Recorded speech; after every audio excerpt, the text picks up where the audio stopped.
ভারতীয় সঙ্গীত শিল্পী অলকা ইয়াগনিক, যার কণ্ঠে 4 দশক ধরে বুঁদ করে রেখেছে কোটি শ্রোতাকে।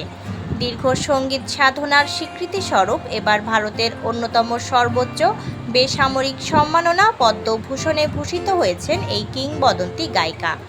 গত 23শে জুন ভারতের রাষ্ট্রপতি দ্রৌপদী মুর্মুর হাত থেকে তিনি এই সম্মাননা গ্রহণ করেন। তবে এই আনন্দের ক্ষণেই সামনে এলো এক আবেগঘন ও কিছুটা চিন্তার দৃশ্য।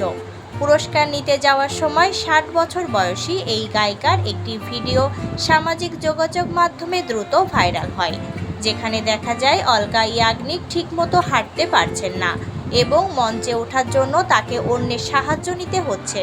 প্রিয় গায়িকাকে এমন শারীরিক অবস্থায় দেখে স্বভাবতই উদ্বেগের ভাঁজ পড়েছে ভক্তদের কপালে।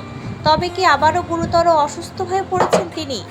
সেই জল্পনার অবসান ঘটিয়ে পুরস্কার পাওয়ার পর নিজের বর্তমান স্বাস্থ্যগত পরিস্থিতি নিয়ে মুখ খুলেছেন অলকা নিজেই।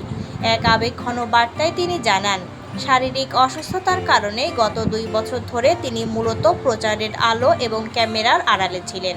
সামাজিক যোগাযোগ মাধ্যমে করা একটি পোস্টে অলকা ইয়াগনিক লিখেছেন, গত 2 বছর ধরে আমি প্রচারের আলো থেকে জনসম্মুখে আসা থেকে এবং আমার যাত্রার বেশিরভাগ অংশ ভাগ করে নেওয়া থেকে দূরে ছিলাম।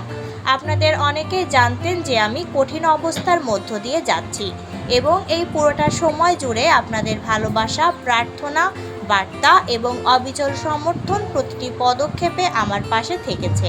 তিনি আরও লেখেন, আজ দেশের অন্যতম সর্বোচ্চ বেসামরিক সম্মাননা মর্যাদাপূর্ণ পদ্মভূষণ গ্রহণ করতে যখন আমি বেরিয়ে এলাম, তখন আমার হৃদয় কৃতজ্ঞতায় পূর্ণ ছিল।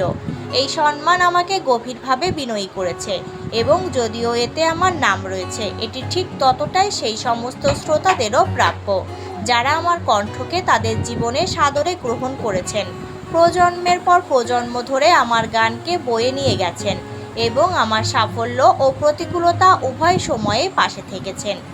ধীরে ধীরে সুস্থতার পথে হাঁটছেন জানিয়ে গুণী এই শিল্পী লেখেন, এই মুহূর্তটি বিশেষভাবে অর্থবহ, কারণ এটি শুধু আমার কাজের স্বীকৃতি নয়, বরং ভালোবাসা, আশা এবং দৃঢ়তা থেকে আসা শক্তিরও একটি স্মারক।